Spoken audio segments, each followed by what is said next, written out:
Open Your Eyes is brought to you by the Belize Bank. Our country, your bank.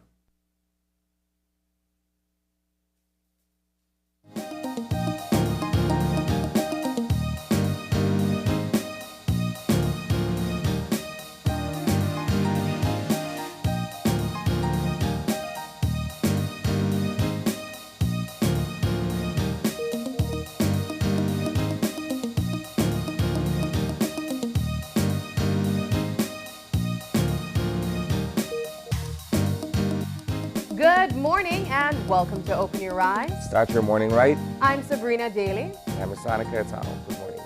It's a wet Wednesday, Sani. Yes, it is, yes. It's gloomy, it's dark outside, so if you are getting ready to step outside, definitely take your rain gears with you, especially in Belize City. I don't know what it's like in other parts of the country, but it looks like we're in for quite a rainy morning at least. Well, the overnight rains. I woke up this morning and, there was water everywhere. Yeah. And perhaps that's previews of coming attractions in terms of what we are to expect either for the remainder of the day or for the next few days in terms of the weather. Yeah, I don't mind when it rains at nighttime, though. I believe that you get a better night's rest, personally. But we all know that when it comes to raining during the work time, especially if you have to be out on the road or just simply outside of your workplace, you tend to prefer being inside. But of course, we're going to get further updates from the National Meteorological Service on what we can expect. But so far, it looks a bit gloomy. So as I mentioned, just take some rain gear just in case. I'd like to go a bit further and advise motorists to drive with due care and attention, especially along parts of the highway that could be hazardous due to the amount of rain that we're experiencing. You need to be very careful and responsible and remind yourself that you're not the only user of these carriageways, that there are other pedestrians and cyclists as well. So that's just my little public service announcement there for the weather. Well, thank you, Isani. Moving into topics that are buzzing, though. Last night was KTV The Remix, and we're getting closer and closer to the end, Isani. We are down to 5. We saw performers take the stage and sing songs in the genre of country and pop. And last night was quite an interesting show, simply because we saw, I don't know how to explain it, but William did a great job at saying, well, tonight's one for the books. We saw Alex give 3 10s back to back, which is unusual for him. But we also saw, for instance, Yuhan take the stage in battle rounds and include the audience in his performance. So that was quite entertaining. Of course, it did come with mixed reviews from viewers at home, where Dwayne Moody gave the social media buzz part of the show. But it ended with us expecting Belizean music next week. So we are winding down, and I know that everyone is getting excited. Alex made a very excellent point where he mentioned that at this juncture of the show, there's no room for mistakes because they're all excellent singers. They're all great singers. So now's not the time to rely on the fact that you have a good voice. You have to make sure you get everything in order because everyone else is riding on the same thing. Of course, we still rely on votes from our viewers, from the fan base, but last night was really great because these performers, they really brought out their A game. As I mentioned, 3 persons got 10s, and it was an excellent show. I really enjoyed it, and I know that there's a lot more to want for next week at least. As I mentioned, we did see that Yuhan fell out of the show. He battled against Tamika Gordon, and Tamika ultimately won that performance. But we will see what next week brings. Well, if we're looking at expectations for next week, the fact that the category will be Belizean music, I think that's something for many of us to look forward to, considering how broad Yeah. a genre Belizean music is, you can look to the greats, the drop down greats. If you're looking at Mr. Peters, if you're looking at Brad Patico, you could look to the Punta Rock legends. If you look at Anne Palacio, and you look at, there's so many avenues that can be explored when it comes to Belizean music. And even if you look at the young performers who are making a name for themselves right now, it still falls within the category of Belizean music, right? So it'll be interesting to see how the remaining contestants go about choosing their songs and how they bring these performances to life next week. I know that when you have shows of this nature with this much attention being drawn to it, oftentimes it's not without controversy. And so there are points where you have tension behind the scenes. Sometimes it plays out for us as viewers at home on screen, right? But you'd be hard pressed to find any show, local or international, where you have this heightened attention and there isn't, the kind of back and forth and the pushing and pulling that takes place off air. But yes, I mean, at the end of the day, as you mentioned, we're zeroing in to the last remaining contestants. And, a lot of effort has been put into the show to be able to deliver it in the best form possible for our viewers, both at the Bliss and, of course, those at home or elsewhere. We know that we can view it in more than one ways, right? But, it's interesting because, again, there's talent on the stage. There's the commentary from persons who are following it closely. There is the fandom from persons who are there in the audience, particularly for the contestant of their choice. And of course, the judges who look at the performances keenly with a view to be able to grade how well they perform on stage. And as you mentioned, Sab, 3 10s consecutively for Alex is a first. Yeah. But it goes to show that he was indeed impressed with what he saw on stage yesterday. Yeah, and I want to use this opportunity to really commend the team effort behind the scenes. We have an exceptional producer that tries to make sure that everything flows properly as it should. Aside from that, we have our executive producer, Marlene. We have our director, Rick Romero, and just the entire team behind this show. And it really is not possible without all hands on deck. So I just want to use this opportunity to commend them as the show is winding down. But I know that we're all still excited to see how it ends because, as we've been mentioning, the judges have their say, but the viewers, you guys have more weight. So this is the time when you should definitely get voting. If you haven't been voting and you just are talking about who's your favorite, start voting now because your favorites may just leave if you don't. But yeah, that's KTV The Remix last night. Look out for Belizean music next week. We are excited to see what takes place. A quick segue. While we were glued to our tubes last night, what preceded that was an appreciation dinner at the Marion Jones Sporting Complex for the basketball team, the Belize national team, the under-19 selection that impressed us yesterday this weekend I should say, on the hardwood. While we came in with a bronze, we were able to secure a place going forward, and it is the first that a Belizean team, a basketball team at that, has been able to bring us this far.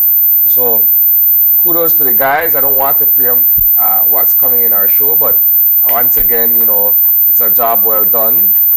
We continue to strive to ensure that we go as far as we can. And one other thing that's equally a topic of conversation is the fact that for some reason or the other, this year, this summer, we've hosted quite a number of regional games in Belize. And the Belize City Center has been the venue for many of these tournaments that are being held. And it is great to see Belizeans come out in mass to support either the volleyball team, the basketball team, or whoever it is that's competing regionally. It's always a great thing to be able to lend our support to these kinds of initiatives. And it shouldn't necessarily be looked at from a partisan lens. It doesn't matter who the government of the day is. It's a matter of being able to rally around these young people to be able to pursue their dreams in sports and entertainment. Yeah. Isani, I have been glued to my devices following the Under-17 Central Basket Tournament. And I speak about this to you guys when I said that I didn't necessarily follow basketball, but following this team, this tournament, I know, Isani, I'm trying to figure out how to find an international team to ride with, you know? I really enjoyed it.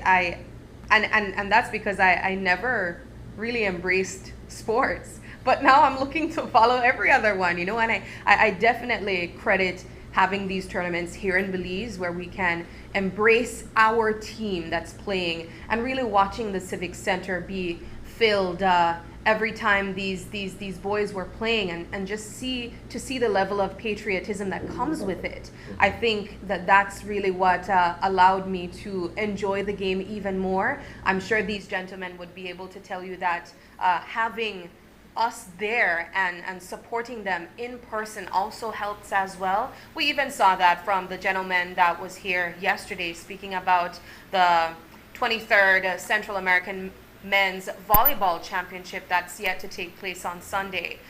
It really makes a difference when you have your supporters there. So I really have been enjoying sports here in Belize. I think this year is one for the books, and I'm looking forward to every other one that's to come for the rest of the year. So yeah, those are some of the topics that are buzzing. People are very much, talking about sports and entertainment. Yeah. All right, well, we're going to move into our eye-opener this morning. And as always, it's taken from dailyom.com. And Isani, would you like to take a jab at it this morning? If my voice permits me to. All right. Here we go. Keeping an open mind is the most important step when learning to listen to divine guidance. Anyone who has asked for divine guidance knows that it can be challenging to trust it when it comes. This is because divine guidance comes in many forms, and it is sometimes hard to locate it. We aren't sure if we are meant to trust our thoughts, our feelings, our dreams, or our intuitions to be the carriers of divine wisdom. We are not sure if advice from a friend is the form in which the guidance has come into the world, or if our own opinion is the source of wisdom we need to take seriously. The ability to sort all of this out comes with trial and error, and the best way to learn to recognize divine guidance is to engage in the process of asking and receiving.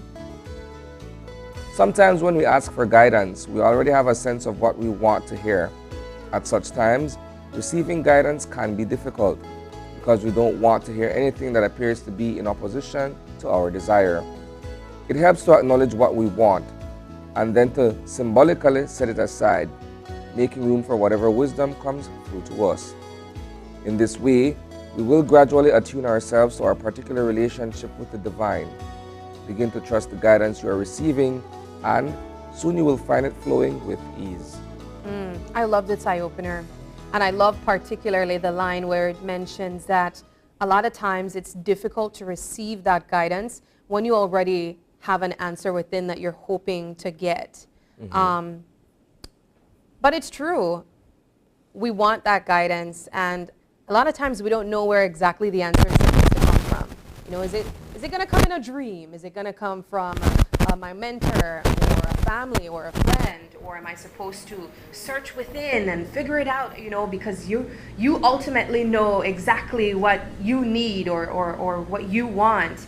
And I think ultimately it really just speaks to the first line where it says you have to keep an open mind, because it can come from several different areas. But truly, I also think it winds down to what you feel that you need ultimately as well. I think the idea of open-mindedness, when you're looking for, in my words, that particular light, because light is symbolic of guidance, right? It's like when you are out at sea and you're looking at the beacon, that is what brings you home. That's what takes you in a particular direction. So I use light as the metaphor here. But when you're looking for that light, you need to be open-minded. Advice and guidance comes in many forms. It doesn't only come from the wise and experienced. It also comes from persons who are, in a sense, visionary and are able to see certain things that you may not be able to see. And so the idea of embracing guidance, you know, particularly when you look at the context in which the eye-opener is speaking, is one where you can appreciate the fact that if you want to be better, if you want to be able to understand your surroundings, if you want to find a direction or your compass, as we say, then you should have a blank canvas to be able to accept the kind of advice, the kind of mentorship, the kind of criticism sometimes that allows you to move in a particular way. But I mean, everything you said is perfect, but as I mentioned, at times though, we already kind of have that answer we're hoping to get, but we just want that confirmation, you know? And that's where sometimes we go, you know, astray, because it's ironic if you're looking for something that you already believe you have. And so when people tell you things that you may not necessarily want to hear because you have a preconceived notion of what it is that you want to hear, what you want to do, then it kind of conflicts with each other. It does, but sadly that's the reality at times. But I really enjoyed this eye-opener. I think that it speaks to a lot of us and how conflicting it can be when we're looking for guidance and we think we're being open to it, but we also have our own internal ideas of what it should be, of what that guidance should be. But yeah, we're going to move now into our weather. And as we spoke of this morning, it looks like it's going to be a wet day. We came here and it was quite gloomy on my way to work. I noticed that it was a gloomy morning. But we have with us forecaster Wellington to let us know exactly what we can expect. Good morning, forecaster Wellington. Good morning, guys. How are you? I'm doing great. How about you? I'm great as well. Thank you. All right. Well, what can we expect today as it relates to the general situation? Okay, guys, it's still relatively moist, but we will see a little break today. So we'll only be seeing isolated showers or isolated thunderstorms during the daytime. But tonight we will begin to see an increase again because there's another tropical wave approaching us. All right. So we can expect some more showers tonight. As it relates to the general outlook, do you have anything for us that develops further into the week? So for Thursday, because this tropical wave is approaching us, we'll see some showers and thunderstorms tomorrow. And when that passes, for Friday, Saturday, Sunday, we'll only be seeing isolated showers. All right. And with these showers, what kind of temperatures can we expect? Okay, along the coast this afternoon, we're seeing a peak of 88 Fahrenheit. Inland 94, the Maya Mountains 81. And then overnight temperatures, 79 along the coast, 72 inland, and 68 up in the Maya Mountains. With these showers, do we have any watches or warnings that we should look out for? No, we don't have any at this time, just the sargassum forecast, which is saying that there is still a possibility for us to see small mats approaching the coast of Belize. And the sea state? Say that again, please. The sea state? The marine conditions? All right. So we'll be seeing winds out of the east, 5 to 15 knots, and that will support choppy seas. Okay. All right. Well, thank you very much, forecaster Wellington. We appreciate the information as always. You're welcome, my dear. Have a great day. You too. You have a good one. Okay. Bye-bye. All right. That was your weather update from the National Meteorological Service. And as mentioned, it's going to be a wet day. It's going to die down a little bit later this afternoon, though, but we can expect some showers tonight. So look out for that. But we are going to move into our show lineup this morning, and we have 3 great conversations. And it sounded you kind of teased one of them, but we're going to start first with representatives from BTEC to talk to us about personal development and much more. Our second conversation this morning relates to childhood stimulation. And with that, we will be joined by representatives from the University of Belize to be able to talk to us about that particular topic. And last week, we saw them win bronze and also our hearts on that Civic Center ball court. But we will be joined by those very same under 17 Central Basket Tournament contestants or players. They will be talking to us about their win and just in general the tournament. So we have 3 great conversations coming up. But we're going to take a break, and when we come back, we will be joined by BTEC to talk to us about personal development and much more. Don't go away.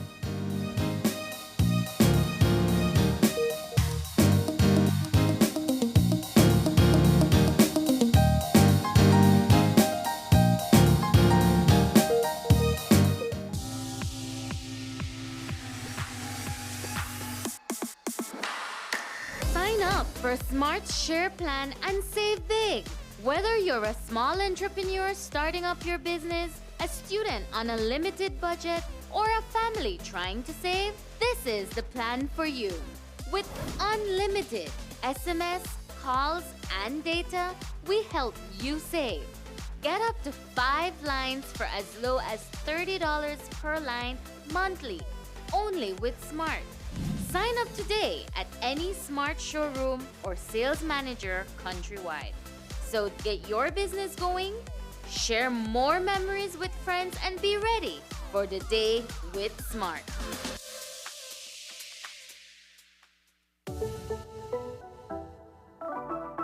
Bring color to life with Sherwin-Williams paint. Choose from matte, eggshell, semi-gloss, or gloss finishes for your home's interior and exterior use. Also, protect your wooden decks and furnitures with our top-of-the-line varnishes, wood stains, and wood preservatives. We also have primers, masonry, and metal coatings. Sherwin-Williams, available at Design Depot, all in one place. After a rough week of school, Jake and his friends decide to treat themselves to frozen coffee. And since they don't have cash on them, they decide to use eCash. With eCash's geolocation feature, Jake can easily find the nearest coffee spot. With eCash's built-in option to split bills, Jake can pay the bill and his friends can reimburse their portion of the bill. Jake scans the merchant's code and confirms payment. Jake then views his transaction history and taps on the transaction recently made, then taps the Split the Bill button where he selects the Evenly option to evenly split the bill. The application splits the bill automatically. His friends receive and accept the request.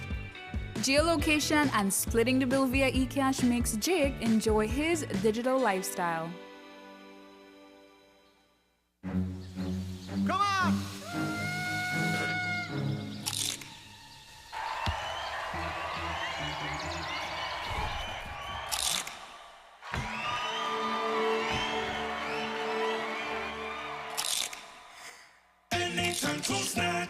When hungry or craving, when laughter or tears, enjoy the best snacking or flavors are here. Asadas, bocadas, chiladas, doradas, Belizean fresh snacking done right and done here.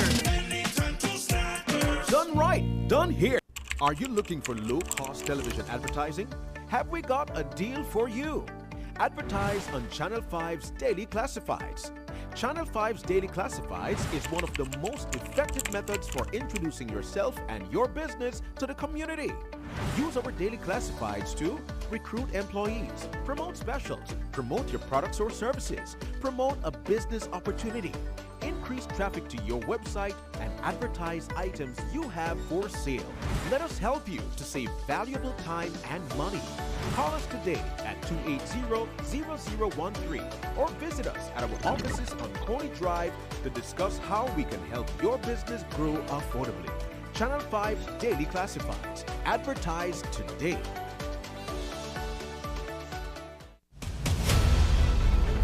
Dwayne Moody, Isani Cayetano, Marian Ali, Paul Lopez.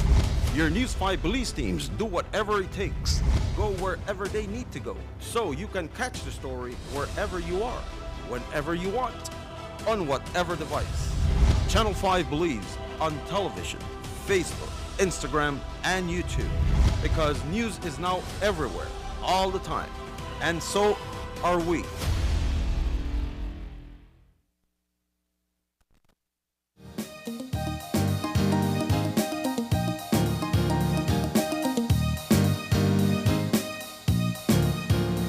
And welcome back. We have been joined in studio this morning by our friends from VTech. VTech, for those who don't know, is an arm of Beltrade. We have with us this morning the Training and Facilitating Coordinator, Angelita Steen Henderson. Hello. Good morning. We also have Danae Fairweather. She's the Curriculum Development Officer at VTech. And these lovely women are both here this morning to speak with us about personal development and self-image. Now, this conversation follows from a previous conversation that we also had with other members of Beltrade who have been sort of giving us a crash course in professional development on a whole. Let's start with self-image. I know that oftentimes persons who are entering the workforce would need some kind of professional advice in terms of how to present themselves, either at work, online, or wherever else they appear to be. Let's begin there. Let's be able to sort of provide the kind of information that is relevant for persons who are looking to building their self-image within the professional scope. So we do have a professional and self-image training that we do put out there to our audience, and it's all the topics that you covered just now. Basically, how to be professional, how you should dress, because it's surprising, a lot of people don't even know proper attire for the workplace. And like you said, the online presence. I remember one specific participant that we had in our job preparedness training. We discussed that your online presence was very much so important, and that one of the first ways in which employers get to know you is through your social media.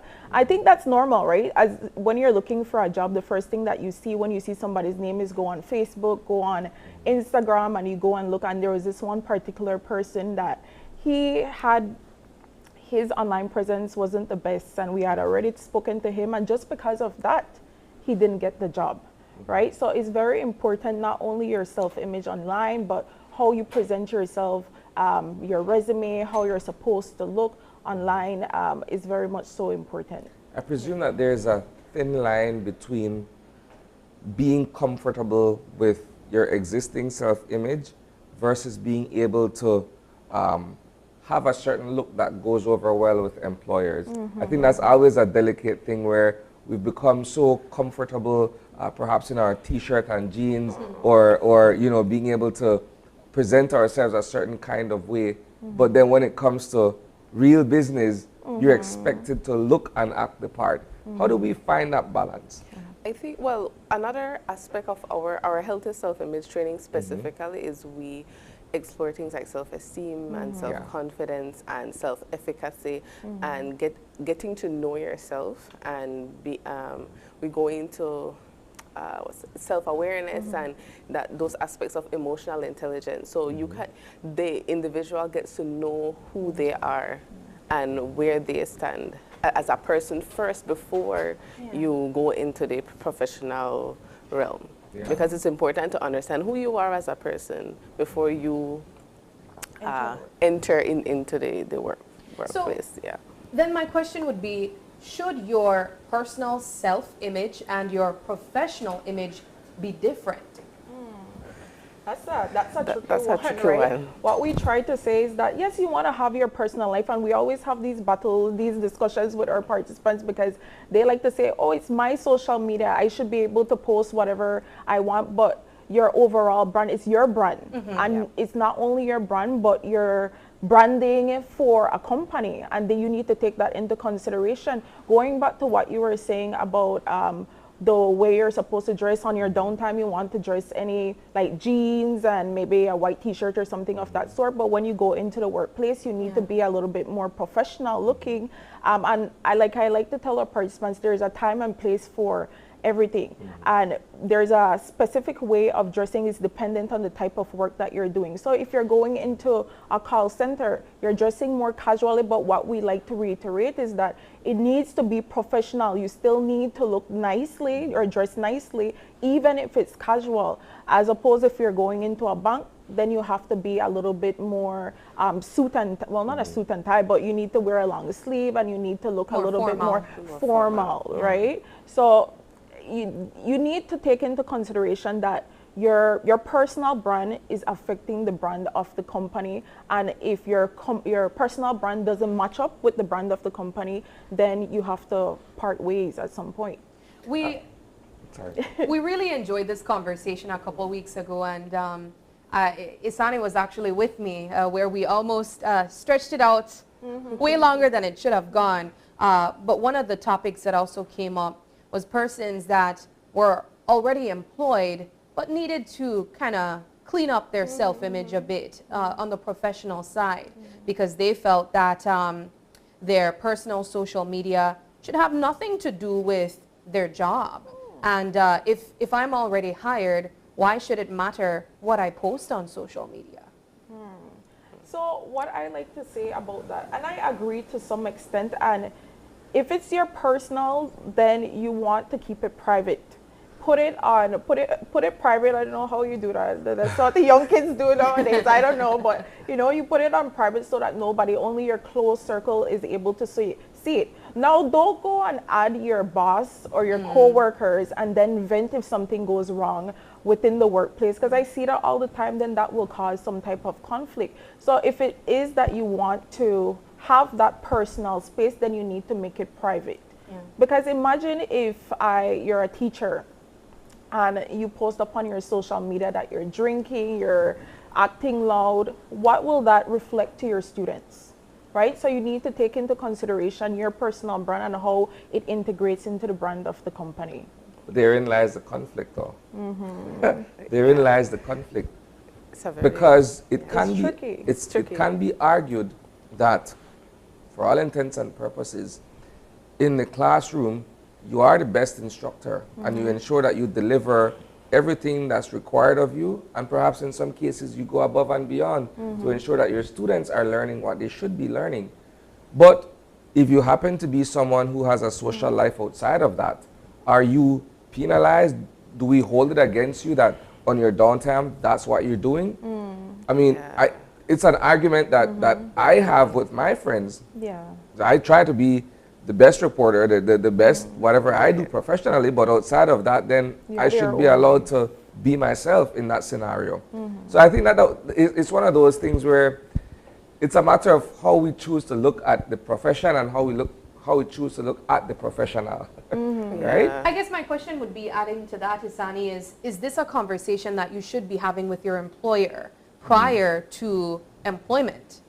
Yes, I would definitely. Yeah, I would say that as well. What are their expectations of you? What is expected outside of the workplace in your behavior? Okay. Yeah. Well, let's touch a bit on personal development, because BTech, aside from preparing persons for employment, you guys cover a range of topics like emotional intelligence and several others. Would you be able to expand a bit on that? So for emotional intelligence, and I'm just put a little plug in there, we do have an emotional intelligence training coming up on the 15th of August, and it's just making yourself aware of not only your emotions, but the emotions of other persons, so that you're able to navigate the workplace and so that it's a positive work environment. Having empathy for persons, there's a lot of people, like especially, I won't say, well, everyone, I won't just single out a manager or what's not, but it's important that you do have that self-awareness so that you're able to interact positively with your coworkers. Yeah. The idea of emotional intelligence for some people may seem to be novel, like it's a new thing, right? Because for the most part, when you enter the workforce, and I'm not talking about present day, many of us who have been around working for quite some time, we understand that you have to find a way how to get along with the persons you work with, but there weren't key concepts such as emotional intelligence and empathy and what have you. It's just, perhaps it's not spoken, but it's expected that you would be considerate and understanding of the people that you work with, because you come into a space where not everyone thinks alike. We certainly don't feel the same way on a great many things, right? So it's a matter of being able to appreciate those differences where that is concerned. And when I look at what we're saying to be emotional intelligence, it speaks to being able to identify where you feel different from someone else and taking into consideration their feeling, so that you're not imposing or you're not oppressing how they feel. Or projecting it as Yes. well. I want to also touch on another topic that you guys cover, which is the power of positive thinking. And that on its own sounds very interesting, so perhaps you could expand on that. So for power of a positive attitude is one of the trainings that we cover.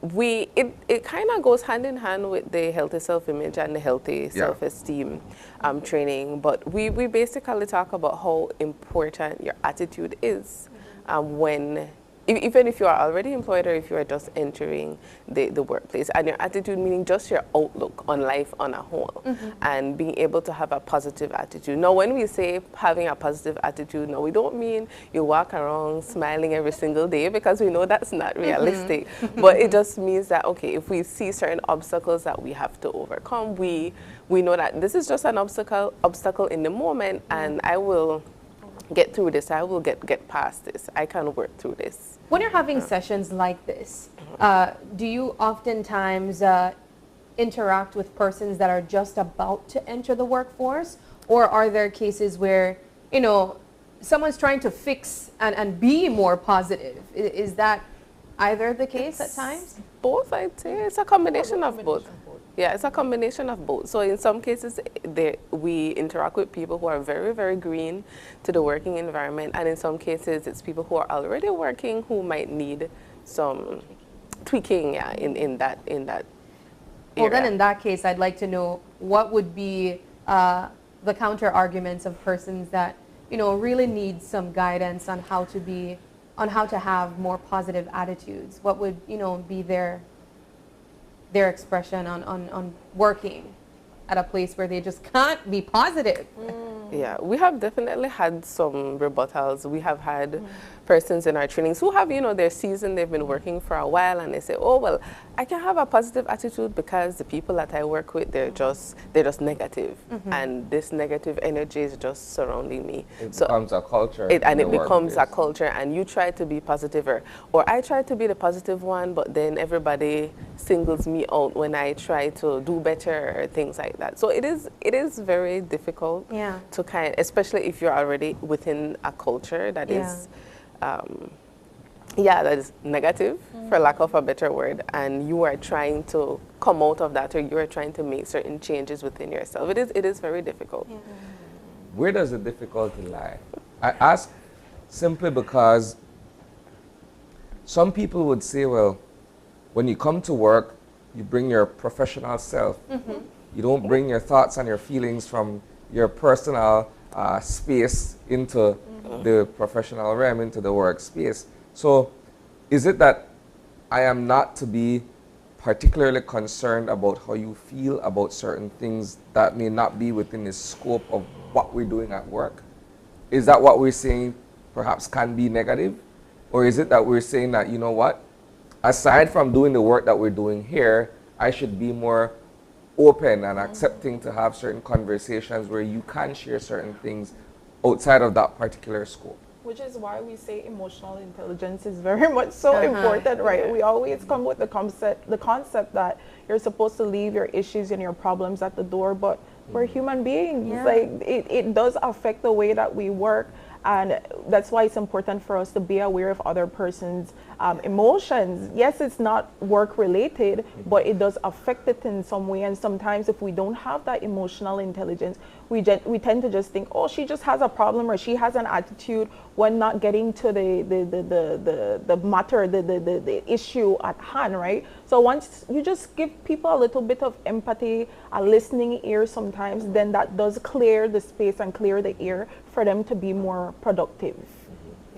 You find that perhaps if you look along gender lines, that, and I know this is a tricky one, right? If you look along gender lines, that perhaps men aren't as receptive or open to dealing with issues of emotion and certain sensitivities? I would.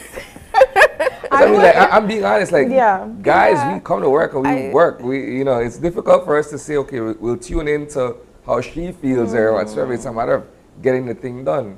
Right, and I definitely do think that men can be a little closed off sometimes. I think in general when it comes to their emotions, which is why we do have this training for them to learn that it's important to be aware of not only their feelings but others' feelings as well, right? It's very important because you want to have a positive work culture. It shouldn't just be about work all the time. And I like to say this all the time, is that you want to have that positive work culture because you're at work more than you're at home, right? You spend more time with your coworkers than you do with your own family. So you need to be in touch with your feelings and the feelings of others so that you have a cohesive working environment, so that everybody gets along and it's healthy. It's healthy and everybody does want to come to work.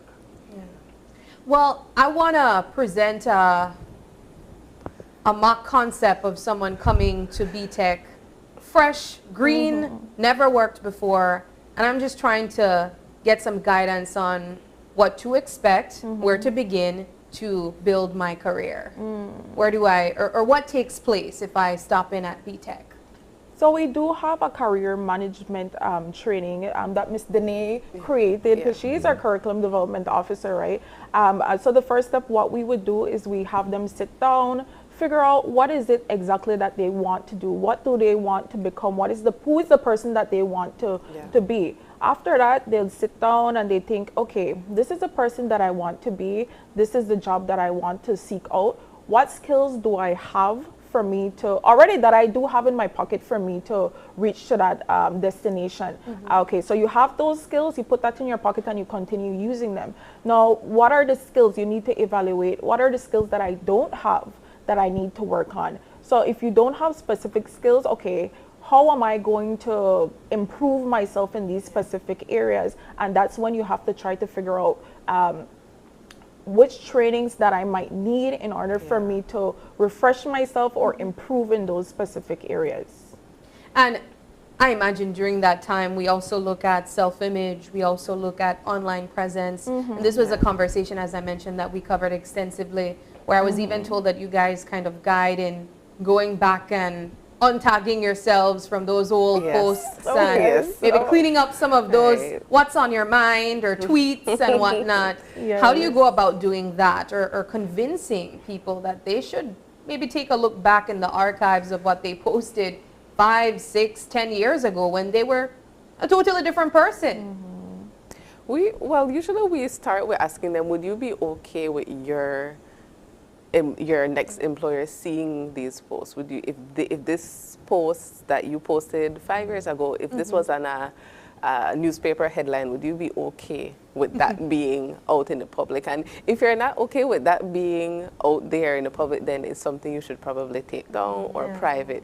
right? So that is where we begin. And it is first, depending on the audience, it is a bit difficult because some people will insist that, well, it's my page and, you know, but. I think it has to do with the level of maturity that the individual has to go through or come to, if that were the case, where if you're 19, for argument's sake, you're fresh out of sixth form and you're entering the workspace, you are seeing the world for the first time, right? So there are many nights you're going to be out socializing, you'll be opinionated on a lot of things that's taking place in the social media space and what have you. So things will be said, images will be shared and what have you.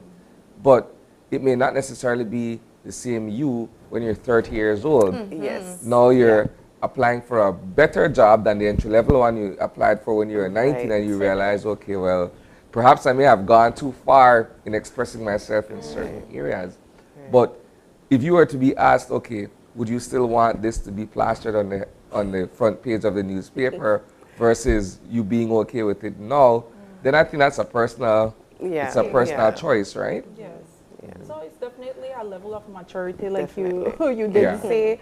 And I even catch myself sometimes looking at the posts that I used to do. Your memories, right? Yes, on my Facebook. memories come back and I'm like, okay, let me untag. Like I don't want to. Or I don't like that memory. Delete. Yes, exactly. Right. So it's just something that you need to go through for yourself and maybe experience that, okay, I'm not getting to where I want. This is not my goal. Like I want to reach to a certain goal. What is holding me back from reaching to this goal? And perhaps that might be one aspect that is hindering your, creating you to not reach to the destination that you want to. So you have to go through its introspection. Yeah. You know what I also think? That not enough of us have this concept or the ability to be able to curate your professional image. When I say curate, it's because it starts with things that you do in the professional space. So for instance, if you're at your desk and you're properly dressed and you feel like this can be an image that you can project on your LinkedIn, for instance, then boom, you can take that picture and you post and say, okay, this is what I'm doing today or whatever. It helps to cultivate a particular narrative about you that people could accept. It's difficult when perhaps you don't get that idea, you don't grasp that concept, but it comes easier for you to post what you're eating or, or where you're going to tonight, you know? Agreed. That is actually something that we touch on a little bit for our participants who they like social media and they like to post. We do encourage them to create a LinkedIn page or create some professional social media page where you're just posting professional pictures and posts, so that way you have a professional social media presence. So when somebody Googles you or when they look you up, at the very least that is the first thing that might pop up, as opposed to your Facebook or Instagram where you have more personal posts on. So that is also something that we encourage as well, to create a LinkedIn or any professional social media page for yourself where you can have that presence. But and I think it also gives you more opportunities when you do have that online presence, that professional online presence.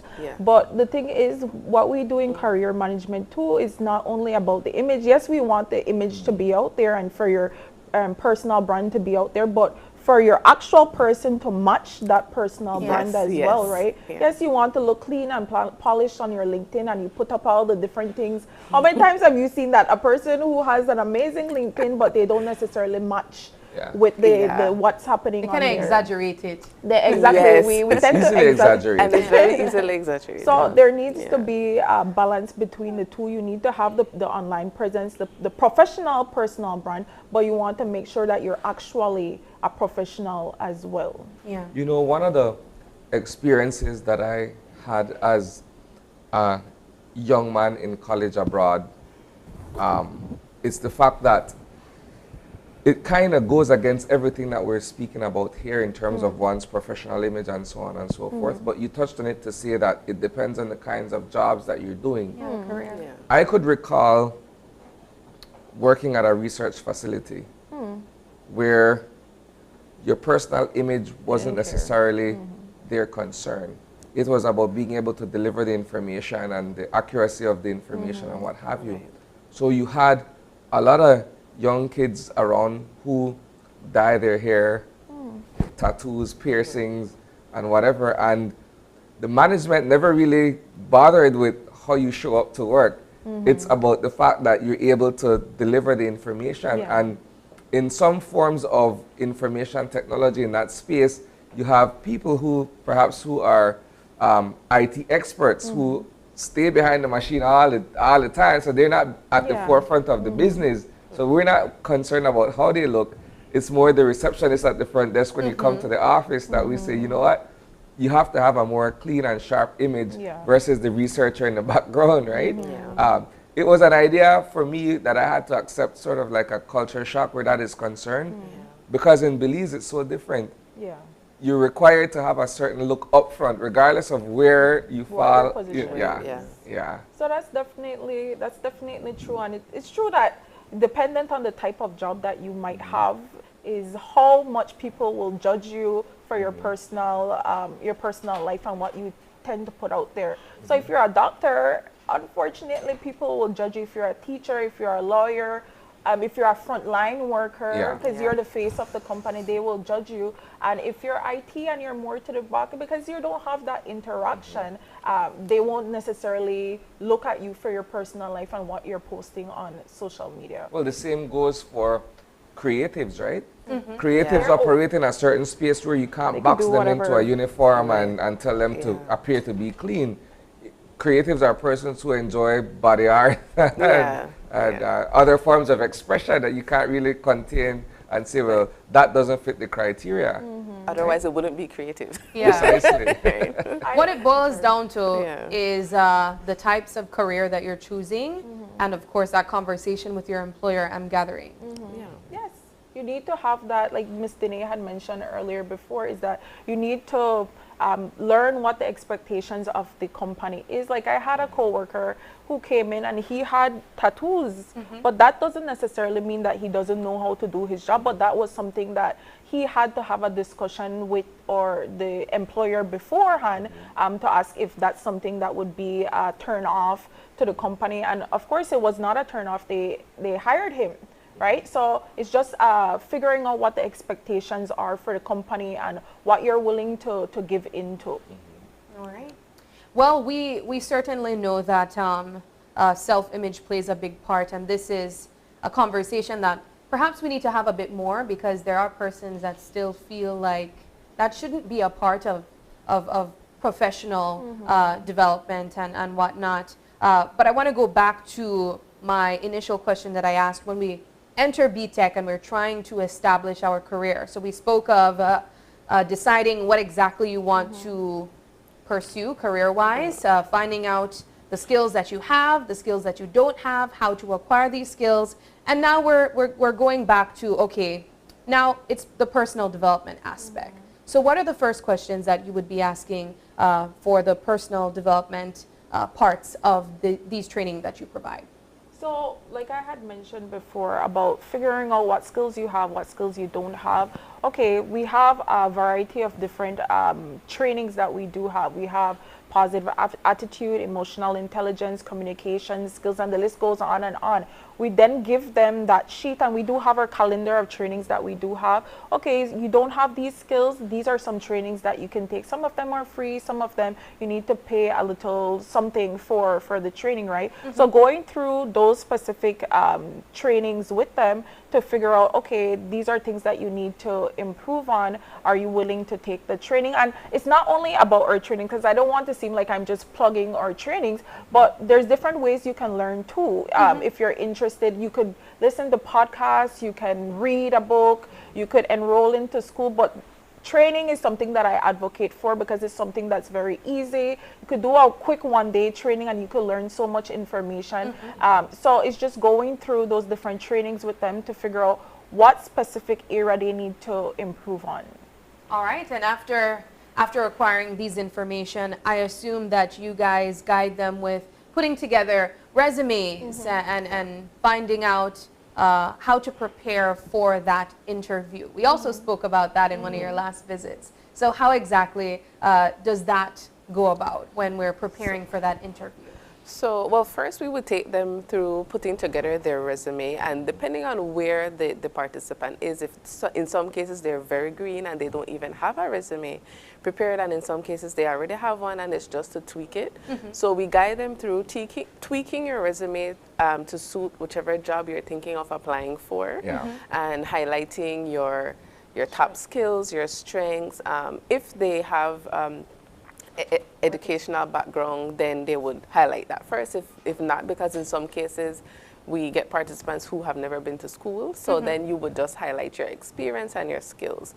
And then from there we take them through the common interview questions that might be asked in an interview, and we actually we first do a practice and coach them on how to practice and answer the questions, and then we do a mock interview session where they actually do like an interview simulation in how an interview would go normally. And then they land the big job because they got all the information they needed from BTech. Do you guys get feedback from some of your clients that come in and say, you know, thank you guys so much for the work that you provided, you know, from BTech? Do you guys get that? Yes, we do. So we do follow up after someone has completed our training. We follow up a few weeks after to once we know they have applied for a job, we find out if they did get the job, and then maybe a few months after that, if they're still in that particular job. So we do check if they were employed and if they remained employed. Excellent. Well, ladies, any last words as it relates to stopping in at BTech to find out how they can access these services? So, like I had mentioned before, we do have an emotional intelligence training coming up on August 15th. I believe that's 2 weeks from now. So if anybody's interested in signing up, you could go to our Beltrade website or on Facebook. The registration link is there, or you can reach out to us at BTech at 280-0322. All right. 280-0323. Okay, good. All right. Well, ladies, thank you guys so much for joining us and obviously sharing all these helpful information. I know that someone listening will more than likely reach out and gather further information from you guys. Thank you so much. Thank you. All right, we're going to take a break, and when we come back, we are going to be joined by representatives from UB to talk to us about childhood stimulation and much more. Don't go away.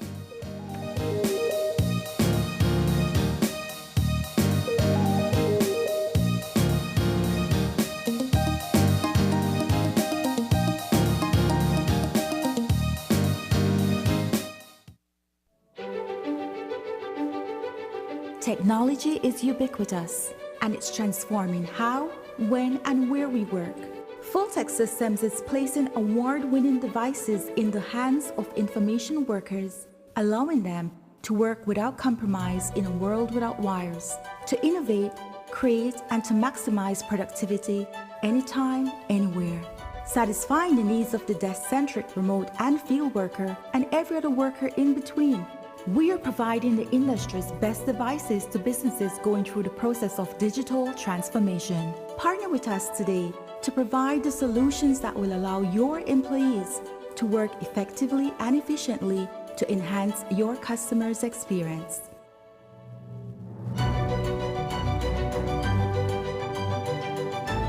Fulltech Systems, your technology center, where you'll come for the price, but stay for the service. Get between Belize City, Key Cocker, and San Pedro on a ferry faster than anyone else with Caribbean Sprinter. You better Belize it. Get with us online at sprinter.bz.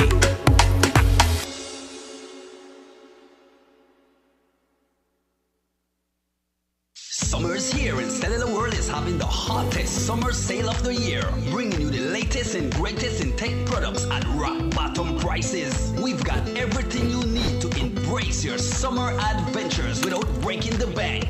Capture capture those unforgettable moments in crystal clear quality with smartphones starting as low as $135. Entertain your kids on long road trips with tablets starting as low as $149. Occupy your gamers and movie lovers with the future of gaming and entertainment with our TVs, PlayStations, headphones, and earbuds starting as low as $29. To top it off, stay on track of your fitness goals with smartwatches starting as low as $149. You can also get free gas coupons from Uno gas station with selected purchases. Visit Cellular World today to enhance your summer and make it unforgettable.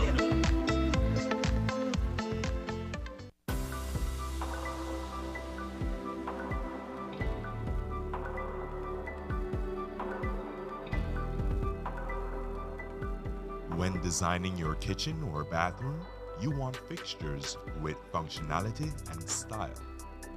Showcase your decor with these kitchen and bath fixtures, keeping in mind that the finish is the start of your design. Choose from our wide selection of Delta, Peerless, American Standard, and Easy Flow, available at Benny's. Quality and savings. Are you looking for low-cost television advertising? Have we got a deal for you? Advertise on Channel 5's Daily Classifieds. Channel 5's Daily Classifieds is one of the most effective methods for introducing yourself and your business to the community. Use our Daily Classifieds to recruit employees, promote specials, promote your products or services, promote a business opportunity, increase traffic to your website, and advertise items you have for sale. Let us help you to save valuable time and money. Call us today at 280-0013 or visit us at our offices on Coney Drive to discuss how we can help your business grow affordably. Channel 5 Daily Classifieds. Advertise today.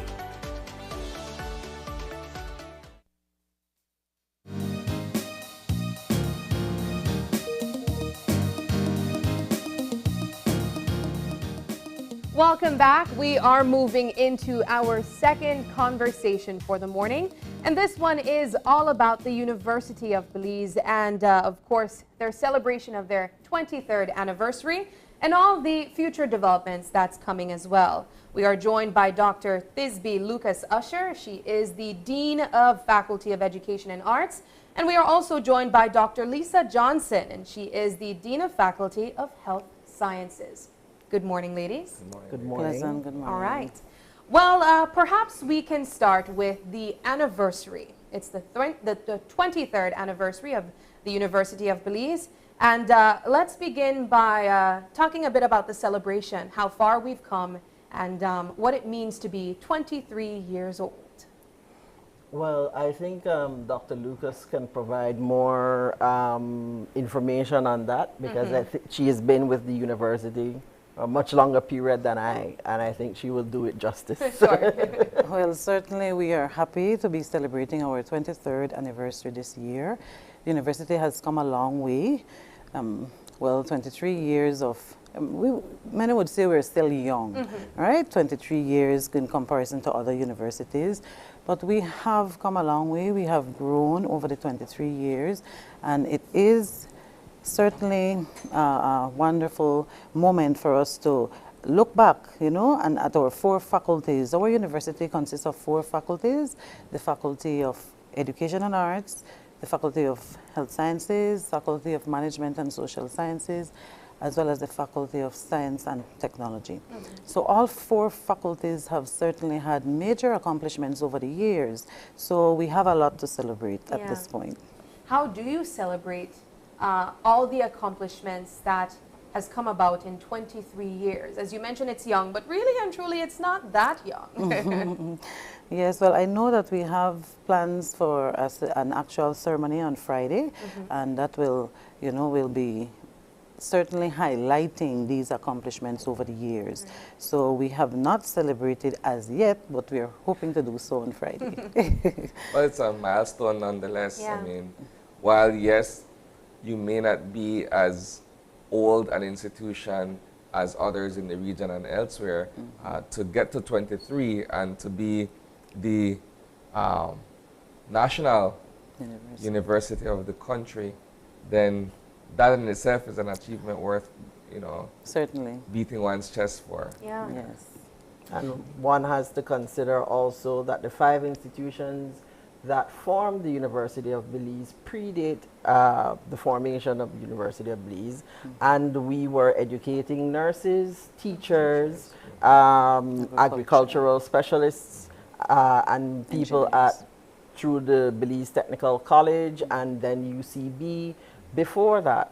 And if you know anything about nursing education in particular, you'll know that for the better part of the last century, there has been some form of nursing education taking place in Belize. Yes. The University of Belize is the successor institution. It has inherited that history.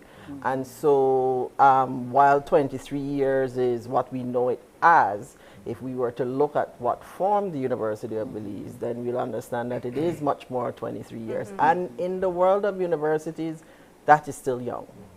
Even a century is young. Yeah. Because not to put an age stamp on myself, right? Growing up, we had nursing school. Teachers college. Teachers went to Belcaster Teachers College and so on and so forth, right? And the Central Farm and Lynham, the agricultural component of it. Right. Yes. Yeah. So all of those were amalgamated to form the National University. Now we're seeing several other developments under the University of Belize, and perhaps we can start with the announcement of the medical school. Now, of course, we have with us Dr. Lisa Johnson, who is the Dean of Faculty of Health Sciences, and I'm sure you'll be able to give us the updates that comes with having a medical school. So maybe we can begin there. How do you prepare a medical school from scratch? Very carefully. And with rigor and much forethought. We have already established within the university health sciences programs in terms of nursing, pharmacy, medical laboratory sciences, and social work. And so before one can lay the foundation of a medical school, it must be within a certain structure. I think one of the things that we learned from the pandemic, if we haven't learned it yet, is that health must be a national strategic focus. Health is about national security. And I think we've seen that play out very well. So these programs are actually accountable to the health sector of this country. Direct, there must be no in between, no middle person in that. And in the fact that the largest employer and the regulator of these professions is the Ministry of Health, then the relationship between the programs and the Ministry of Health are extremely important. And so the structure in which healthcare professional schools live and function has to be tailor-made for them. There are some striking differences in between what healthcare professional education is all about and what a liberal arts education is about. The rigor and the focus are different. And so that requires that a structure be put in place. Medical education will, in the next year or so, become, from an international point of view, extremely regulated through regional accreditation agencies. So we can't just set up shop and have it and think that we're going to do that. We've had to understand the standards that are set internationally, because once 2024 comes into play and the rules change, where the schools have to be accredited, then your students will not, your graduates will not be able to go to other countries to do residency, to specialize, and so on. I firmly believe education is not to limit someone, they are to open doors. And so one of the first things that we did was to tap into the knowledge, the abilities of the university itself. And so this semester we're launching, the Faculty of Science and Technology is launching the Associates in Pre-Medical Sciences, which is where we return to the university the ability to push students to their limit. Medicine, nursing, pharmacy, med lab, they all carry a significant amount of content. And that content has to be absorbed, it has to be critically thought out. And so students have to prove that ability. And through this program, we're going to be pushing students to get to a certain level so that when they get to medicine, they can take the pressure, so to speak. So that's a huge part of the preparation to get to a medical school, establishing those who will be able to qualify and to perform. The next thing is the relationship with the Ministry of Health and with the hospitals, with Karl Huchner, and then with hopefully the university hospital to come. The university itself will need to have a structure that can interplay with the Ministry of Health and with the hospitals, and so that is separate and apart from the other parts and the other functions of the university. Healthcare professionals are very eccentric and demanding, and so the decisions about healthcare professional programs must come from healthcare professionals, because the international standards in our professions are well established, cannot be broken, and must follow that train, which has us also benefiting from the Ministry of Health's relationship with, for example, PAHO WHO. All of that plays into providing the background and the structure on which a medical school can sit. And so given that we have a nursing program that is quite significant and has proven itself to be of service to this country, then we have the foundation. What's good for medicine is good for nursing. You cannot do medicine well if you're not doing nursing well, and if you're not pushing the service boundary of these professions and keeping the international standards, which, by the way, our nursing graduates get tested regionally. The regional nursing body examination is what all our graduates take in order to practice as a nurse in this country. I was just about to ask you, Dr. Johnson, how competitive our program is when you look at similar programs that are being provided within the region or elsewhere. Well, most of the CARICOM countries have a nursing school. And so because most of these schools were developed under the aegis of CARICOM and the regional nursing body as the arm of CARICOM, the technical arm, and the technical arm of the Pan American Health Organization, we all subscribe to the same curriculum. Okay.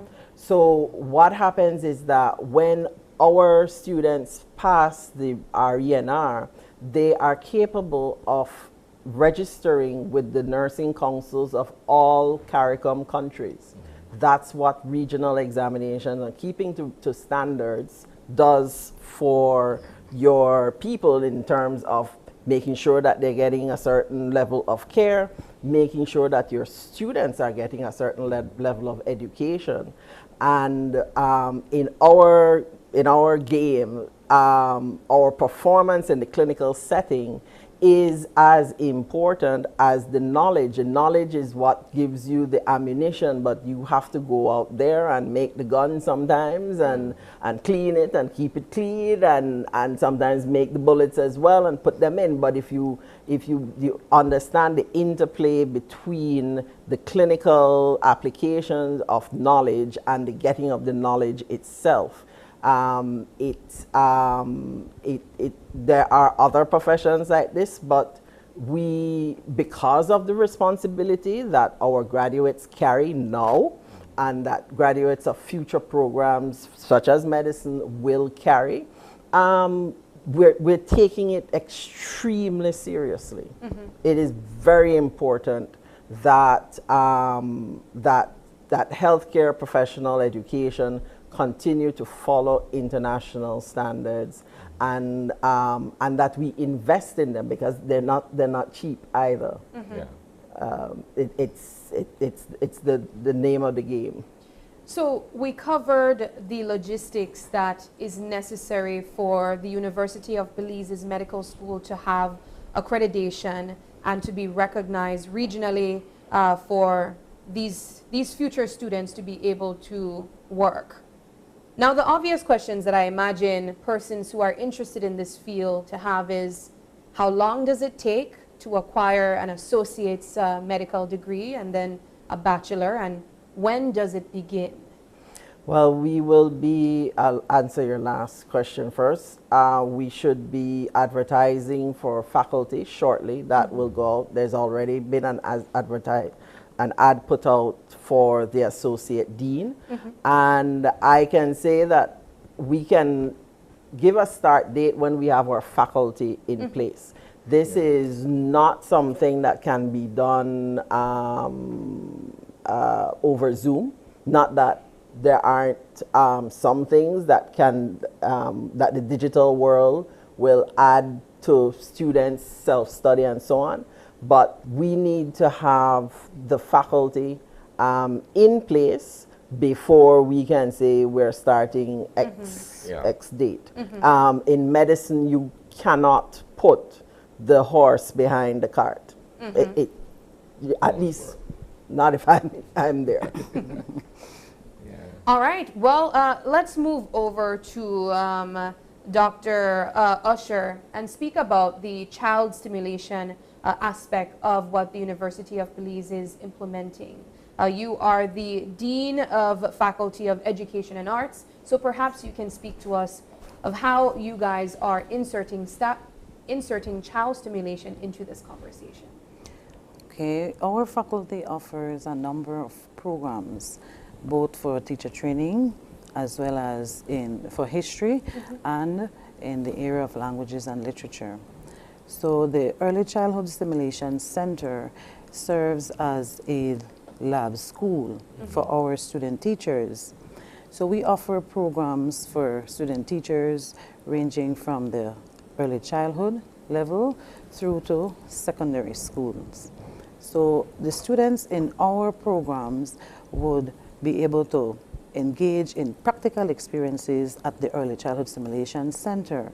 This center came into existence in 2005, and since then we have had students from our associates in primary ed, our bachelor in primary education programs, go into the schools to engage in a practical component for these programs. For one example would be for the language methods course. Students would go into the center to create learning centers where the students would be provided with a number of activities, hands-on activities for the students to engage in as they go from their day-to-day experiences, stimulating their skills, because as the name implies, it's an early childhood stimulation center. So we engage students in a number of activities that will help them to stimulate their motor skills and other developmental skills. We also have students from our children's literature course who would go into the center to read to these students at the Early Childhood Stimulation Center. So the center serves as a practical field, a field where our student teachers would be able to engage in not only practice but observations of different teaching methods that the early childhood stimulation teachers will be practicing.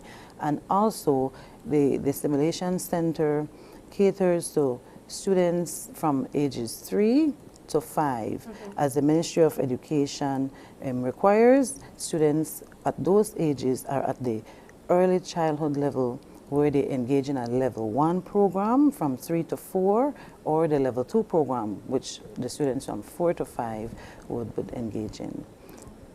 Is this an area that is much sought after at the university in terms of students coming in to enroll for ECD programs?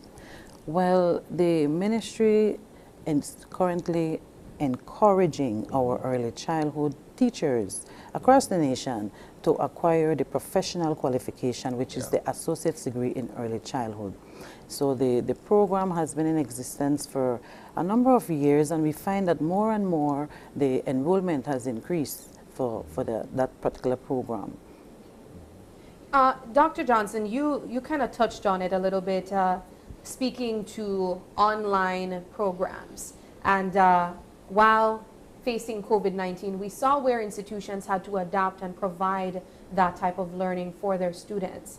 Is this something that the University of Belize is looking to have more programs available where persons can acquire their degrees from the comfort of their homes? Well, from our faculty, the early childhood program, or Associates in Early Childhood program, it was introduced as an online program. Primarily because the students are from across the nation, and not all students are able to relocate, you know, to the National University in Belmopan. So we started off our program that way. This is before the pandemic. So when the pandemic came about and we had to go online, a number of our faculty were already prepared and we were able to offer. So we continue to do so. This semester we have embarked on an outreach program which offers only online courses to students for our Bachelor's in Primary Education program. So we do see the need, and students have expressed to us that that is the preference. No? They would prefer to engage in courses that are offered or delivered through the online modality. For us, there are courses within our programs that are delivered via the online method, mostly remote teaching rather than online education in and of itself. We are working, the social work department, which falls under the Faculty of Health Sciences, is working on transitioning to remote teaching. It is based here in Belize City, but we have responded to the need that the country has for more social workers, and for social workers to be educated and to remain in their community, to be of service to their communities.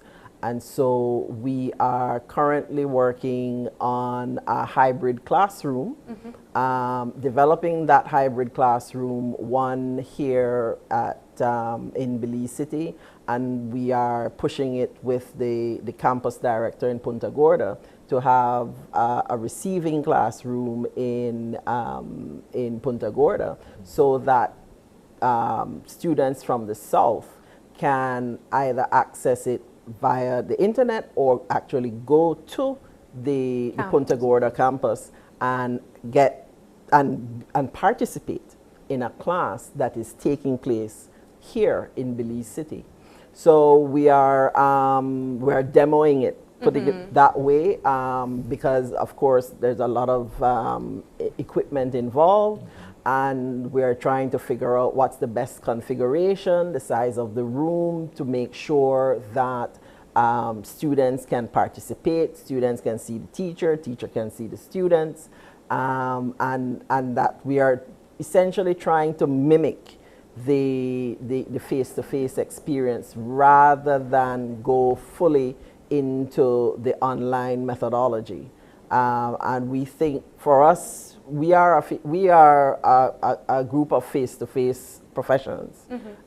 We can't get around that. One of the things that I'm not sure people know, but our students were back in the hospitals and the clinics and the institutions of this country in August August of 2020. So our lockdown did not last long. Our people were out there in the hospitals, helping, assisting at the height of Delta, at the height of the deaths. Our students were actually, they were eager to go back before August of 2020. And so what that shows, of course, is that they understand why they are there, why they're doing nursing, why they're doing pharmacy, why they're doing med lab. We didn't know everything that we know about the coronavirus at that time.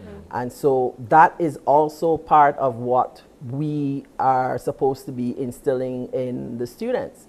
It is not simply an academic exercise. It is a mentorship, it is an apprenticeship, it is a passing of the baton, and this must have its own atmosphere under which that occurs.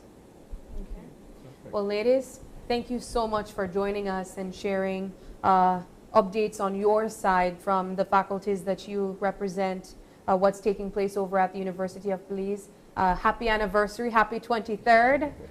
Young, but definitely making your mark in education here in Belize. So thank you so much for joining us. Thank you too for the opportunity.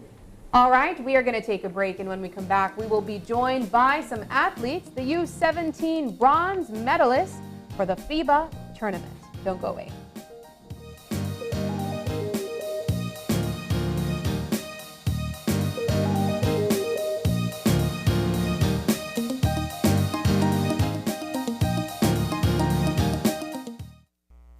Hello, friends. I'm Dr. Bob Roberts with another 60-second sermon from God's Word. The Bible says, "Now unto him that is able to keep you from falling, and to present you faultless before the presence of his glory with exceeding joy." Robert Louis Dabney was an outstanding Presbyterian theologian during the mid-19th century. He served as a minister, as a chaplain, as a chief of staff in General Stonewall Jackson, and helped establish a seminary in Austin, Texas. As he aged, he began to worry about his impending death and expressed his fears in a letter to a former student and theologian, C.R. Vaughan. He wondered about his ability to die honorably and to hold on to his Christian faith. Vaughan replied, "Dear friend, let me advise you now, as you often have me. If you were about to cross a deep chasm and there was a bridge over it, would you stand there looking in at yourself, wondering if you trusted enough in the bridge to be able to cross? Or would you not rather go and examine the beams and timbers of the bridge and the quality of its construction and determine whether the bridge was trustworthy and then pass over it in confidence? Our faith is in Christ. Spend yourself focusing on Him and His sufficiency rather than on yourself. May this be a goal for all of us." Today's 60-second sermon has been presented by Christian Foundations of Faith in cooperation with the Baptist churches in your area.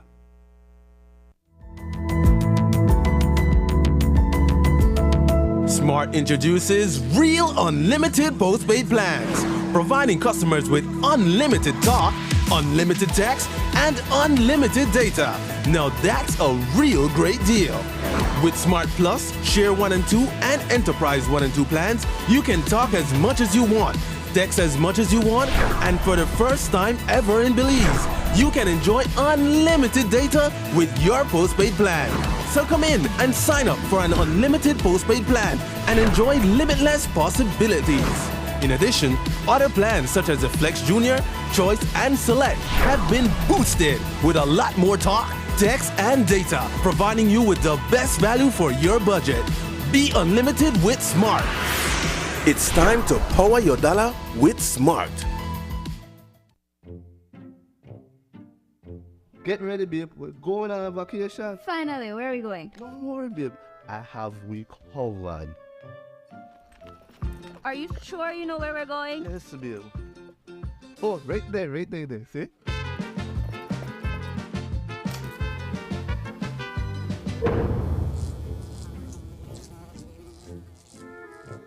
Babe, the price me too good to be true. Me look much more better in that picture.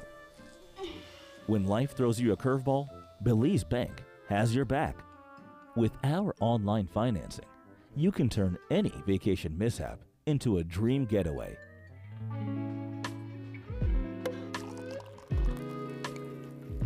Cheers to Belize Bank for making our dream vacation a reality. Thanks to you, be able to turn things around. No thanks to you, cheapo. Out. Experience the future of financing with Belize Bank online, where you can secure funds for anything, from anywhere, at any time, all without stepping foot in a bank. Apply for a loan today and unlock a world of possibilities. Are you looking for low-cost television advertising? Have we got a deal for you? Advertise on Channel 5's Daily Classifieds. Channel 5's Daily Classifieds is one of the most effective methods for introducing yourself and your business to the community. Use our Daily Classifieds to recruit employees, promote specials, promote your products or services, promote a business opportunity, increase traffic to your website, and advertise items you have for sale. Let us help you to save valuable time and money. Call us today at 280-0013 or visit us at our offices on Coney Drive to discuss how we can help your business grow affordably. Channel 5 Daily Classifieds. Advertise today.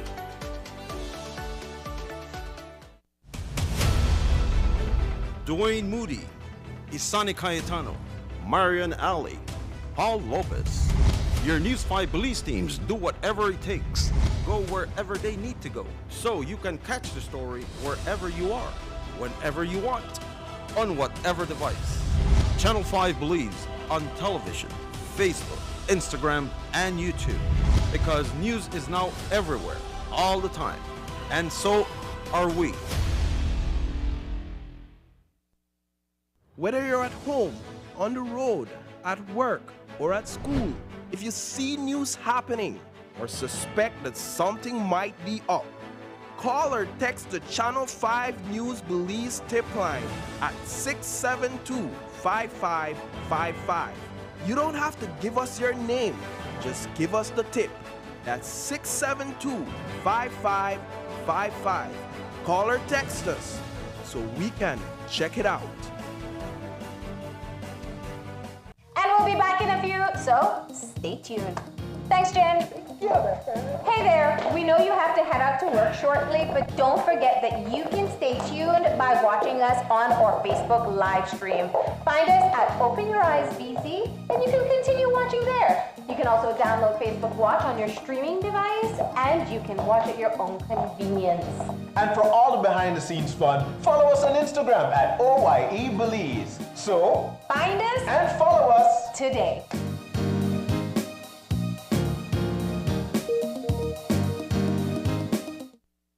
Do you have information about a crime or a fugitive in our community? You can submit a tip anonymously with your smartphone. Using this program in safeguarding our community also protects your identity, keeping you out of the court system, and could earn you a cash reward. Here is how it works. Download the free P3 Tips app from the Apple Store or Android Market. P3 is the provider of our secure anonymous tip collecting software. Open the app and create a PIN, but be sure to remember that number, then select your location. Next, select the type of crime. When submitting a tip, be as specific as possible. If you have a picture, video, or audio that will help officers, you can upload them from your phone. Information leading to an arrest can earn you a cash reward of up to $1,000. Once your tip is submitted, you'll be given a tip ID and password. Check back if your tip leads to an arrest. You'll be told how much you were rewarded and how to anonymously collect your cash.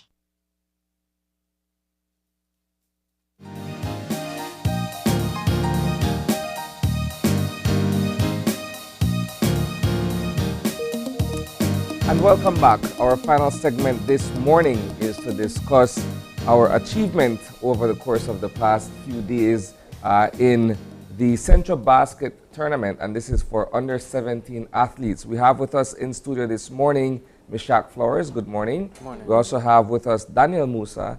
Good morning. And these young men are both teammates from the under 17 team who did well over the weekend. So first of all, congratulations on the bronze medal. That means that we move on to the next level of competition. My first question for you guys is for you to share with us the experience of this level of competition and what it was like for you guys over the past few days playing against these other regional teams. Let's start with you, Mishak. I mean, it was definitely a lovely experience. Something that I've never experienced before. Coming down to Belize, representing Belize, having Belize on my chest, running out there in front of all those people. I mean, it was definitely something that I dreamed of. Because I used to living in Belize, watching all the NEBL games that used to happen back then. I was a little kid in the stands watching the players play. I always wanted to put myself in their shoes, and now having a chance to do that was a blessing. Yeah. And you, Daniel? It was a very unreal experience, very fun and exciting, and getting to know all the guys who came in, making friends with them and going out there and putting on for our country. It was very fun and exciting, yeah. How are you guys able to keep it together in the sense that, for instance, you won the first 2 games, you had all of these fans pour out to the Civic, and then you lost in stunning fashion on Friday. How did you guys, manage to build it up back after that loss? I mean, we definitely, it was a hurtful loss. We didn't want to lose any games because we definitely wanted to bring the gold to Belize, right? Yeah. That was our plan. But we just stayed focused, kept our heads up, and just tried to focus on the next win. Yeah. I think during these competitions, what we saw, aside from the raw talent and the skills that you guys have, is the level of how you're able to kind of play with each other so well. And as you mentioned, Daniel, you guys met each other just recently. How do you develop that bond so quickly to be able to know what your team member is thinking and know how to be in sync on that court? Well, first off, our off-court relationship had to be good as well. We had to get to know each other personally and stuff. And on the court, it just clicked. We had a good coaching staff, and everybody was able to do their part. What was the preparation like? Because it's equal parts physical as it is mental, right? So what was that like in terms of forming that chemistry that was necessary to perform? Definitely keeping in touch with each other's. Because when I heard the team, I definitely reached out to the guys before meeting them, and we all formed a little mini bond before them coming in, and we all, yeah. All right. Well, I want to talk about these games because, and I kept on talking about it, I never watched basketball until you guys started playing. And now I love it. You guys had me glued to my phones, my TV, my iPod. You really created a fan base so quickly. I saw videos of kids admiring you guys while walking off that court. So let's begin with the games in total. You guys played 5 games, and we saw some wins and we saw some loss. What was the hardest game that you played? I'd say the first game. Really? Because all of us, it was our first time playing in front of all those people. Everyone was nervous, obviously, but I'd say the first quarter, because the first quarter we didn't really have a good start, but definitely after getting all that nervousness out, we definitely got back on our feet and started to put on a show for the crowd. But I'd say the first game. So the first game for you, where you won. Yeah, we won, yeah. That was 1 week ago, right? Yeah. Immediately following the Jamaica debut as well. And I was watching it, and indeed, it took you guys a while to really get on your feet and start, taking the lead and dominating the game.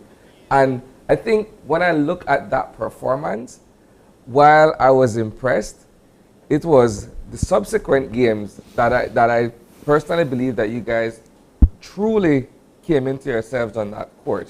Notwithstanding Friday, but I mean, if we look at what you guys did on Thursday, for instance, and of course the game against Mexico, you were able to rebound quickly from that loss, but you also showed that you have the kind of staying power that Belizean fans rally around. Let's go back to the celebration for you guys last night, the appreciation dinner. I'm certain that all these other government officials and also people who are involved in basketball at the executive level were around. What was that like for you guys, being able to, be commended by these people? Definitely, like I said, it's something I never dreamed of. Like it was definitely an honor being in front of all those people, and especially us representing Belize on that court. And yeah, it was definitely a blessing. And you, Daniel? You could feel the love and support from all of them, and we appreciate them very much for helping us out. Because, yeah. Yeah. So what's next? We followed you for these 5 games, and I mentioned in the start of the show, you won bronze, but you also won a lot of hearts during those 5 games. We spoke of children really admiring you. I saw videos and pictures of people showing their admiration for you guys. What's next? Definitely getting ready for the next upcoming tournament, the U18 America tournament. Definitely getting our body prepared, our mind, mentally, and just, getting ready to represent Belize again. Yeah. Not only here, but abroad. Yeah. What's it like working with the coaching staff? Do these guys come down hard on you? What are their expectations from each of you as individual players and talent? I mean, of course, we couldn't do it without the coaching staff. I love the coaches. They really helped us, all of us, out, bringing our minds up, motivating us, helping us on the court, and telling us what to do to get these wins. I have to ask, but you go ahead, Daniel, after you mentioned about the coaching. About the coaching? Yeah. The coaching was great, and we all got close with our coaches. They push us hard, they make us work hard, and it was just a great experience. Yeah. I was wondering while watching those games, when they take those pauses, the timeouts, what are your coaches telling you? I mean, we usually just talk about what we're doing wrong to try to fix it, going back into either the next quarter or after the timeout. But yeah, they definitely just try to motivate us and just tell us to keep our heads up. We have a lot of supporters, and we have a lot to show for Belize. So definitely don't give up and just keep fighting. I presume that you guys are under more pressure now, considering the fact that you've basically gone where no Belizean team has gone in terms of being at this level of the competition and being able to advance, right? How do you guys feel about that? You're torchbearers in a sense, right? You're the first to get there on behalf of a Belizean basketball team.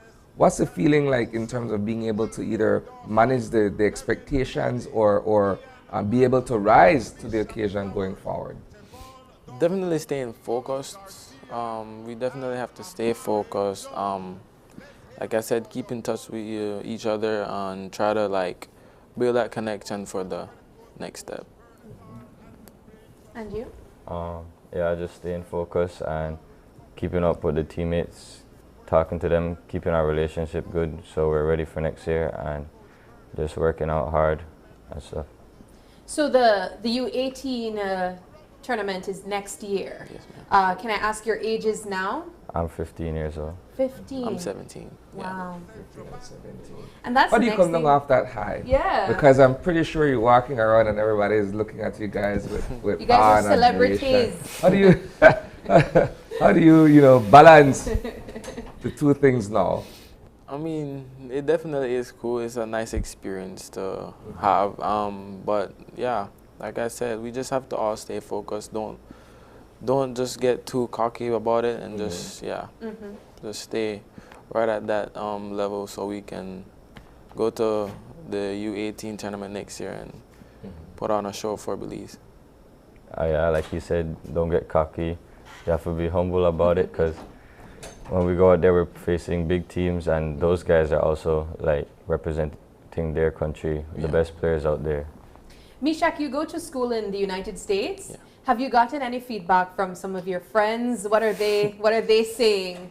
I mean, they all show love to me every day after the game. They reach out to me and they're like, "Oh, how is it out there? How are the games?" And I see you all over the internet in Belize.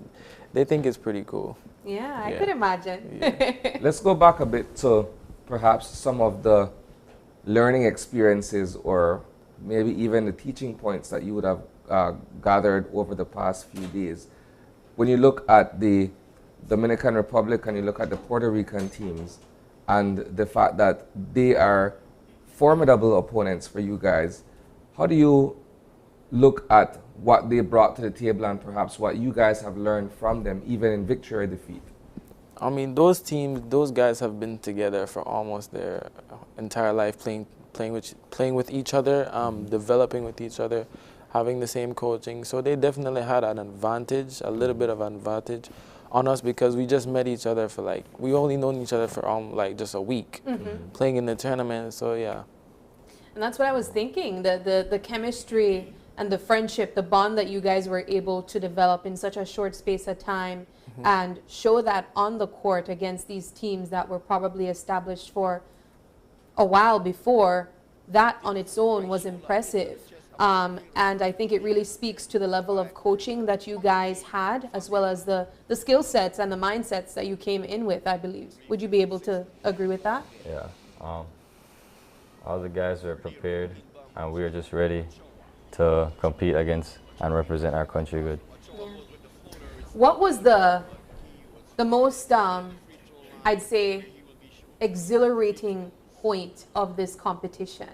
I mean, aside from the wins that I know might feel great, was there a point in these games that you felt, oh my gosh, we made it, we're closer to this win, you could feel it coming? Well, definitely the Mexico game. After we lost the night before, the whole day we were a little bit down, and coming out there and seeing all the fans and seeing all the support, it definitely had like a surreal feeling. You could feel the energy in the stadium, and yeah. Let's go back to the beginning here, because in a sense we've kind of put the cart before the horse. Let's talk about your individual love for the sport. How did you pick up basketball and say this is something that you wanted to pursue? Definitely, I was raised around basketball. My brother played basketball. My father, he's a big basketball person too. So definitely, I was raised in that basketball family. And ever since I was a little kid, I saw people playing basketball. I went to games and stuff, and I definitely wanted to be in that position. So that's what made me fall in love with the game. Yourself, Daniel? I had a rim in my backyard, and me and my brothers, we used to just shoot around all day, and we watched NBA basketball. My dad always watched it with us, and over time, one of my friends asked me to come play on his team last year, and just playing team basketball, it was a great experience, and I fell in love with the game after that. Yeah. You know, a question that I asked your colleagues when they came the last time was, when did you realize that you weren't an average basketball player? There's something special there. What point was that? Because you guys are pretty young. Daniel? Well, when I played with my school team, I was one of the youngest players on the starting lineup, and it gave me a lot of motivation, knowing I have a lot of years ahead of me, and yeah. With me, for me, because moving to America, because I used to live in Belize, I moved to America at age 15. I never really played basketball under the whistle until moving to America. And I realized that I had something special because when I moved to America, I wasn't that as good. And I had some setbacks because I had some injuries that held me back. But after that, I had like a fast development over a period of a year. And that's what made me believe that, oh, I have something that I can really work on. How do you now look at where you are against your brother and your dad, coming from a basketball family? I feel like they're definitely proud of where I'm at right now because of all the setbacks I've had, all the development I had in a short period of time, and all the years I have in front of me. I guess they can be proud of me. Yeah, you're putting flowers in your family's hats. Definitely. Well, guys, I know that you're winding down right now. You're trying to get yourselves in order and relax after a week of just pushing yourselves physically and mentally. How do you wind down from this high? Well, just go home to your family and just enjoy it, relax, don't play as much, and just get ready to work again. Definitely, like Dano said, and resting too, some sleep. Yeah. Some sleep. Much needed sleep now, yeah. right? Yeah. Much needed sleep. Well, gentlemen, thank you guys so much for joining us. I know that this is an exciting time. Everyone is celebrating with you. I'll use this last opportunity for you guys to give your little shout outs. If you want to say thank you to anyone in particular, it could be coach, teammate, family, friend. I'd like to thank my family and friends and all the supporters, also the Belize Basketball Federation and the coaching staff, and of course my teammates for being with me and motivating me every single day. Definitely the fans, my family, coaches, the federation, my teammates, and yeah, thanks for everyone that supported us, because we wouldn't be able to do it without the support, and yeah. I'd just like to thank them. I'll close off by saying I got goosebumps when I heard the fans at the Civic chanting, "We are the champions." What was your feeling? Yeah, it was an unreal feeling. You could, like I said, you could feel the energy in the stadium with all the supporters, and definitely it was a crazy feeling hearing the fans chanting our names and chanting for Belize. It definitely fueled us to get that victory against Mexico and bringing home the bronze medal. All right, guys, thanks so much for joining us. We're excited to follow the U18 team. And you know that you have a solid Belize fan base behind you, and I'm sure it's going to grow even when you travel outside of Belize as well. So all the best, good luck, and congratulations to the entire team, the entire federation that's behind you, and all the best. Thank you. Thank you. All right, we're going to take our final break, and when we come back, we wrap things up.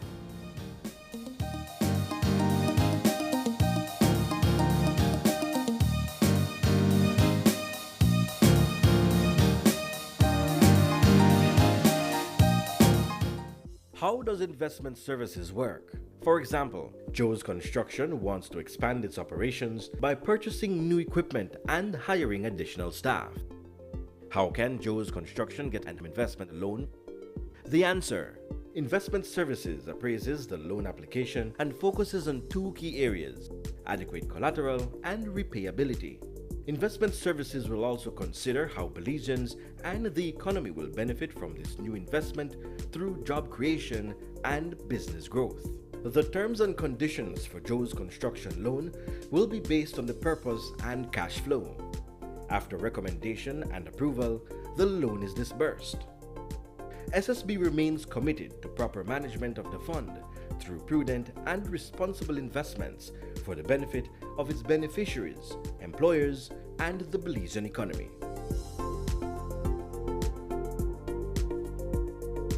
Social Security Board, an investment for you, your family, your future.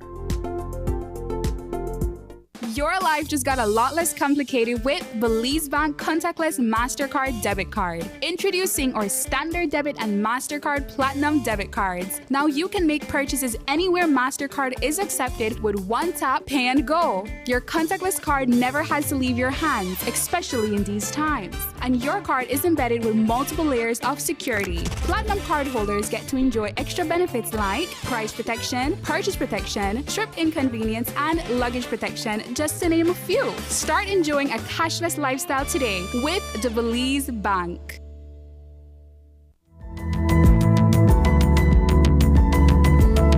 Smart introduces Real Unlimited Postpaid Plans, providing customers with unlimited talk, unlimited text, and unlimited data.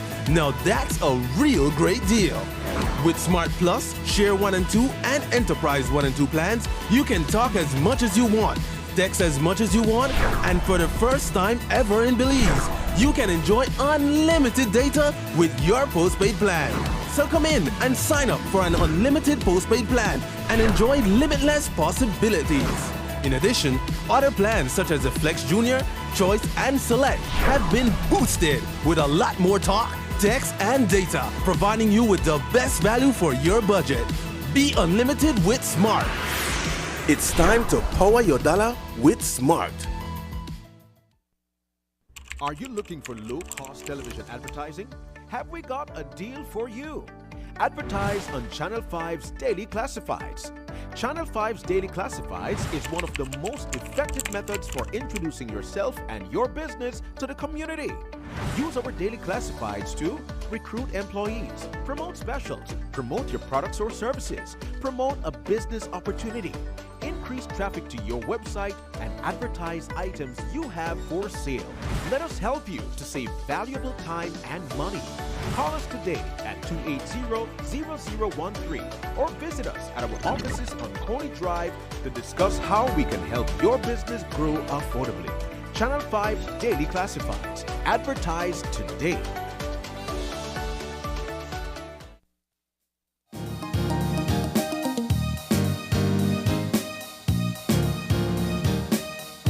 Welcome back, and thanks for sticking with us. We had 3 great conversations on this Wet Wednesday. Isani, it's still a bit gloomy outside, but you know what? I think that if you're able to stay in, it's going to be a great day. But yeah, we started things off with representatives from BTEC to talk to us about personal development and self-image and really how you can take advantage of the services that they have over there if you're seeking a job, if you're looking to develop your career at an early age, or if you're just trying to start where you are, if you're already working. They definitely have a program or a training coming up on emotional intelligence, so take advantage of that. Check out their social media pages. And then we move the conversation over to the University of Belize, celebrating their 23rd anniversary, Isani. It's like like I mentioned earlier, it's a milestone for this national institution as it goes about expanding the programs that it offers to students across the country. And, you know, moving to medicine and concentrating on the area of medicine, similarly to early childhood development, right? When you look at medicine and you look at ECD, you would probably say that they're on opposite ends of the spectrum. But when you look at the fact that it is part of a curriculum that is being offered to students who don't necessarily have to leave Belize to go and pursue these areas of academia, it's an excellent thing. It's important, it's needed, but it's also an excellent opportunity for you to get into something that is local and homegrown, but it is as competitive as what is being offered elsewhere in the region. Yeah, and both representatives from the University of Belize shared some excellent points on where we can see the University of Belize further develop itself as an institution. I really enjoyed the insert of the Childhood Stimulation Center that will be implemented over at the university. So if you are in early childhood development and you're interested in developing yourselves further when it comes to the practical side of that program, I'm certain that the Childhood Stimulation Center will be of use to you. And then we close things off with some celebrities, Isani. We were joined by 2 representatives of the Under-17 Central Basket Tournament. Now these guys, they worked so hard for a week, and they fought to bring home or to keep or to get that bronze medal. So we want to say congratulations to the U17 FIBA players. We are so proud of them, and we had a little sit down with 2 of the players to really talk about that experience, how the wins felt and also how the loss felt. Of course, though, what we can expect going forward, we are looking for them to participate in the U18 tournament coming up. They will be playing against, I believe, the Americas. So that's definitely one to follow. And as we mentioned, we know that they have a very strong fan base. I'm definitely a fan, but I'm really proud of them, and I know that they are reeling in this celebration right now, of course, amongst us all. But yes, that was our 3 great conversations this morning, and If you are celebrating a birthday today, or if you have any questions or concerns, you can send us an email at oye@channel5belize.com. You can also catch us on our Facebook page at Open Your Eyes BZ, as well as Instagram for behind-the-scenes contents at OYE Belize. Thank you so much for joining us, and please join us again tomorrow as you open your eyes To start your morning right. Until then, keep your eyes, your mind, And your hearts open. have a great Wednesday.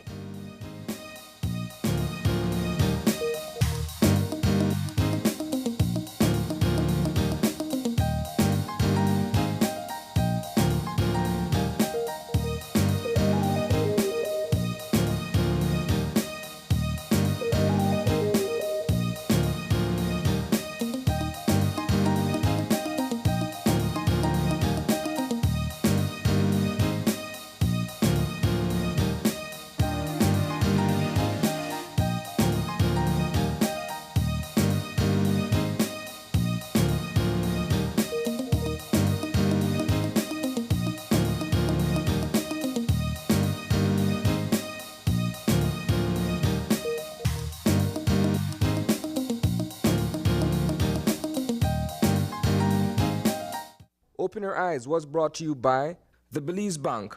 Our country, your bank.